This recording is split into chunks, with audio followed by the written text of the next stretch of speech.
El karma, acción-reacción. El karma, para los que creen en su existencia, es el encargado de que el mundo sea un poquito más justo. Es acción, reacción y repercusión, también entendido como una relación causa-efecto. En otras palabras, sembrar y recoger, dar y recibir. Religiones como el hinduismo y el budismo entienden el karma como una energía trascendente que se genera a partir de los actos de las personas. Aunque existan diferencias en el significado, su interpretación posee una base común. La energía se transforma y tenemos la oportunidad de aprender a canalizarla. Por otro lado, el nudo infinito es uno de los símbolos más representativos del karma y simboliza la interconexión entre las causas y los efectos, un ciclo que no tiene fin. La ley cósmica de causa-efecto, el karma. La ley de retribución o causa-efecto entiende que una acción es lo que causa el comienzo del ciclo. Continuamente ponemos en marcha este proceso, por lo que es normal que algunas repercusiones tarden años en manifestarse. El karma es, por tanto, es un proceso continuo, donde existe la posibilidad de cambio. Algunas religiones asocian el karma y la reencarnación. Conciben el karma como aquello que tienes pendiente y no completaste en alguna vida pasada. En el siglo XXI quizás cueste entender este concepto, pero el mensaje de trasfondo es clave. A lo largo de tu vida persigue la satisfacción a través de tus propios actos. Ama lo que haces. Intenta no dejar nada por hacer y encontrarás la paz. Lo único que permanece es el cambio. Las 7 leyes del karma. El karma no debe ser entendido como una venganza del universo, sino como un reflejo de tus acciones, una consecuencia natural y al mismo tiempo una oportunidad para tomar conciencia. Existen 7 principios básicos que recogen la esencia principal del karma. Gran ley o ley de causa-efecto, ley de la responsabilidad, ley de la conexión, ley del cambio, ley del enfoque, ley de la humanidad, ley del crecimiento.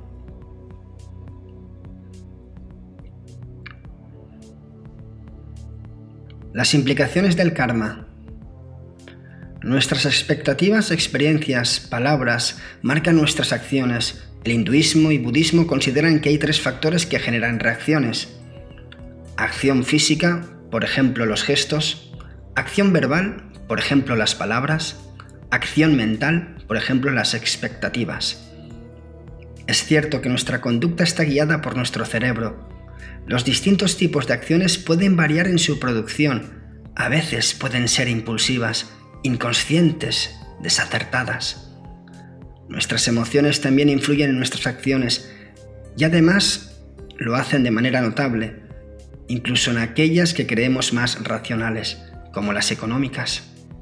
Vivir es cambiar, por lo que tenemos en nuestras manos cartas invisibles con las que jugar al destino, la repercusión.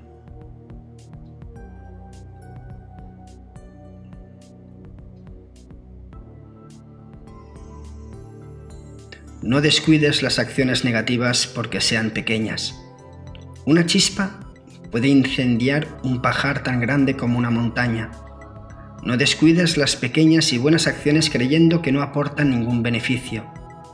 Incluso las menores gotas de agua acaban llenando un recipiente enorme. Buda. Aprender de la sabiduría de la naturaleza. Adquiramos conciencia sobre el poder que tenemos cuando manejamos el timón de nuestras vidas. Por supuesto, hay factores que no controlamos, como una tormenta encendida en aguas abiertas. En este sentido se trata de manejar con inteligencia la influencia de la que dispongamos y de no entregarla también al azar por estimar que es mínima o insuficiente. Por ejemplo, minimizar las pérdidas puede ser lo que marque la diferencia para conseguir llegar al puerto más cercano y reparar el barco. Entre una escala y naufragar, como hubiera ocurrido si hubiéramos tirado la toalla. De hecho, algunos expertos aseguran que las crisis son necesarias para crecer. Tiene mucho sentido.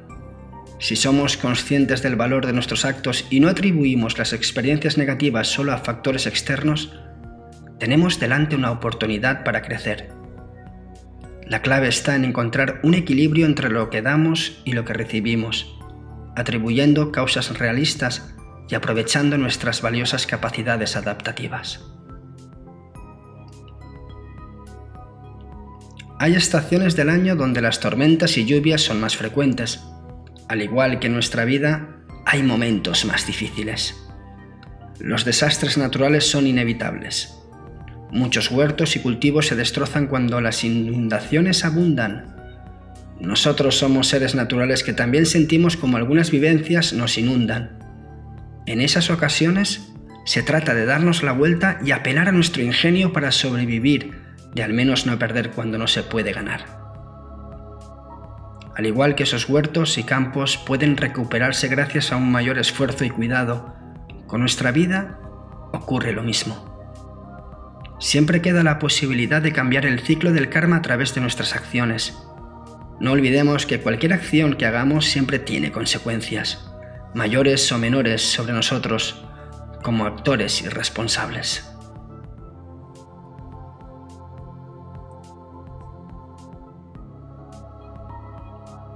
Lo que eres es lo que has sido. Lo que serás es lo que haces ahora. Si quieres conocer tu vida pasada, contempla tu estado presente. Si quieres conocer tu vida futura, contempla tus acciones presentes. Buda.